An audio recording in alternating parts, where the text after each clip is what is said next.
Man, what's good? What's happening? Y'all know what your boy up to. It's your boy Jazzy E. Welcome to A1 Smoke. We all in here, all sports, all the time, getting it in. So excited, love it, love every doggone sport. Boxing, football, my number one and number two.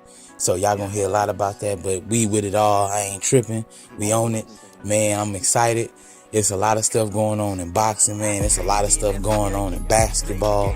Shoot, LeBron to the Lakers, man. Cousins to the freaking Warriors. What the hell? Shoot, I mean, it's getting real, man. We about to see what's popping, but I'm here about that boxing, man. Mainly when y'all hear this voice, y'all gonna hear a lot of boxing. A lot of people don't show love to boxing, so that's what this channel is gonna do. We're gonna show love to boxing as well as the other sports, but we mainly gonna hold it down for the boxing stage. Keep that on the platform like it's always been throughout history. You know what I'm saying? So today, man, I just want to talk about my boy Jermell Charlo versus Jarrett Hurd, man. What's going on, the situations. Jarrett Hurd out here talking all the mess, bumping them gums, putting stuff on Instagram, talking about he gonna turn the line into to a goddamn mink coat or jacket or whatever the hell. I mean, got the Coming to America skit going, man, and after the Austin Trout fight, he want to put out a comment talking about, yeah, I think Jermell can beat me. Man, I just want to be real, man. What's going on is that it's getting serious, man. It's really getting serious because what y'all don't know about Jermell as well as Jamal, but those two guys, the reason why they so fiery is because they feel like they don't get the respect. Now, everybody that watched that Austin Trout fight was able to tell that Austin Trout was running for his life throughout the entire fight. Austin Trout did not fight the same fight that he fought against Jarrett Hurd. So you can't judge Jermell based off of the performance that Austin Trout had or the lack thereof that Jermell had, comparing it to Jarrett Hurd, because Austin Trout was beating the brakes off of Jarrett Hurd that whole fight. It wasn't until the 7th round when Jarrett Hurd momentum continued to pick up and he started to swell. I believe it was the right eye of or it could have been the left eye, I can't remember one of mine, but it was the I believe it was the right eye. I believe it was the right eye of Austin Trout because Jarrett Hurd went southpaw to hit him with that left cross, so that Austin Trout couldn't see it coming. That's how the fight got stopped, was because Austin Trout was completely drained. Everyone said it during the Jarrett Hurd fight that Austin Trout came out way too fast, was doubling his punch count per round, and that was an unsustainable pace after being off and being on the bench sidelines for about 19 months.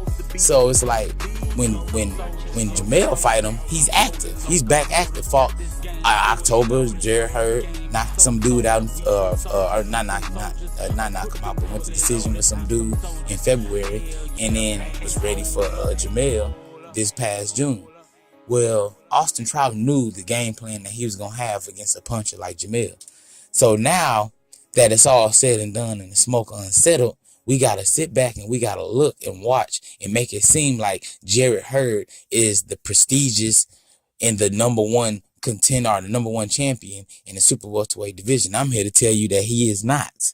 He is not. I'm sorry, beating Tony Harrison, Austin Trout, and Erislandy Lara is not going to make you the number one person in your division. Yes, you are the unified champion, so according to rankings, they're going to put you there, but when it comes to skill, when it comes to who's been there, who's been doing it, who's fought almost everybody in there, it goes to Jermell. Now, going back to Jarrett Hurd versus Lara, I wasn't surprised when I watched the fight. When I saw Lara not fighting his fight and fighting Jarrett Hurd's fight, Jarrett Hurd ain't got no pop. Jermell is the only super welterweight, maybe Jaime Munguia, but he a little bit too raw for me to see right now, even though Jarrett Hurd versus Jaime will be a great fight, titles or not no titles. But Jermell is able to stand in the middle of the ring and pop for pop, because Jermell is stronger than Jarrett Hurd. So newsflash for any niggas out there that didn't know that, just letting y'all know right now, straight up, Jermell is stronger than Jarrett Hurd. Yes, Jarrett Hurd punches comes in volumes.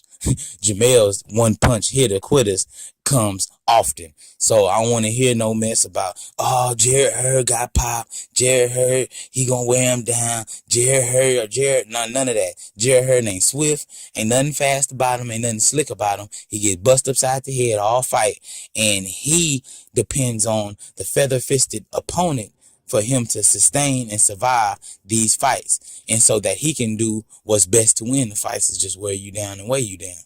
Well, I'm here to tell you, Arizona Lara wasn't ready for Jarrett Hurd. The reason being is because Jarrett Hurd was elevating his competition while Arizona Lara was declining his competition.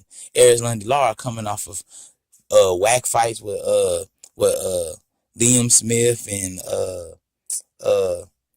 who the heck? Terrell Gushaw. I mean, it was getting embarrassing. After he fought Austin Trout, after he fought Paul Williams, Canelo, Arizona Lara really didn't want to get in there with no real names.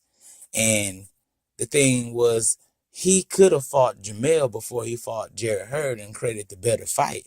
But everybody assumed he was going to beat Jarrett Hurd and that Arizona Lara and Jermell would make a greater fight with the story behind it, with it being the unified champion and with them both having the same trainer, them both being boxers.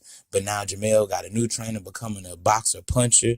So it was going to be interesting, but it backfired on Arizona Lara because what he's been doing for the past 3 years is what backfired on him.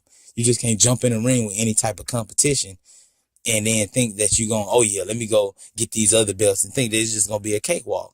And then his legs wasn't even under him because he wasn't used to fighting like Arizona had to fight against Paul Williams, Canelo, and Austin Trout.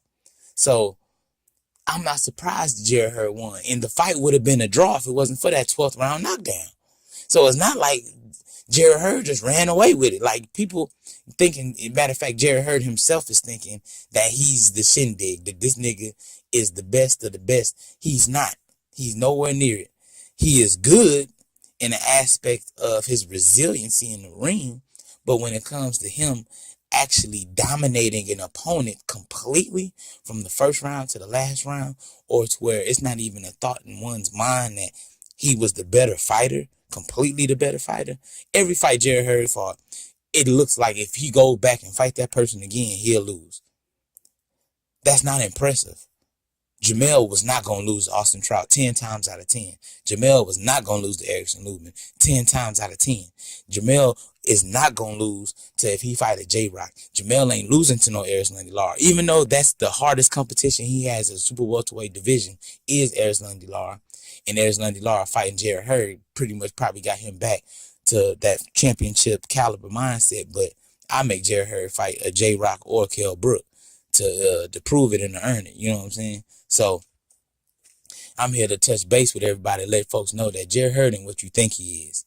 And y'all be trying to get on Jermell. I see some of y'all channels out there pulling up a fighter for Jermell and Jamal, and y'all making it seem like Jermell is the one running, or Jamal is the one running, Jamal is the one avoiding, or Jermell is the one avoiding the fights. That's not the case.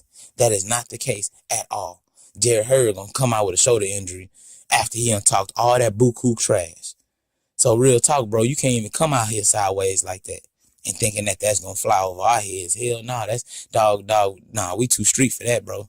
Yeah, you better move around with that, Jarrett Hurd. You may be from Baltimore or whatever, but nah, we dirty South niggas out here. We going to play that. So yeah, you going to bump your gums, nigga. No tune-up fights, bro. You better come out with it. You better come out swinging because I'm telling you, Jermell want it, he going to get it. We ain't fighting no Arizona Lara. We ain't fighting no goddamn Kell Brooks. We ain't fighting no J-Rock, nigga. We fighting you, bro. And we taking your goddamn belt. And that's what it is, man. I want everybody to like, comment, and subscribe to A1 Smoke channel. Y'all know what we doing. All sports all the time. We ain't playing no games out here. It's your boy Jazzy E. Let's hold it down. One love, man. Let's go. Hit that notification bell so y'all can be set up with the troops. You know what I'm saying?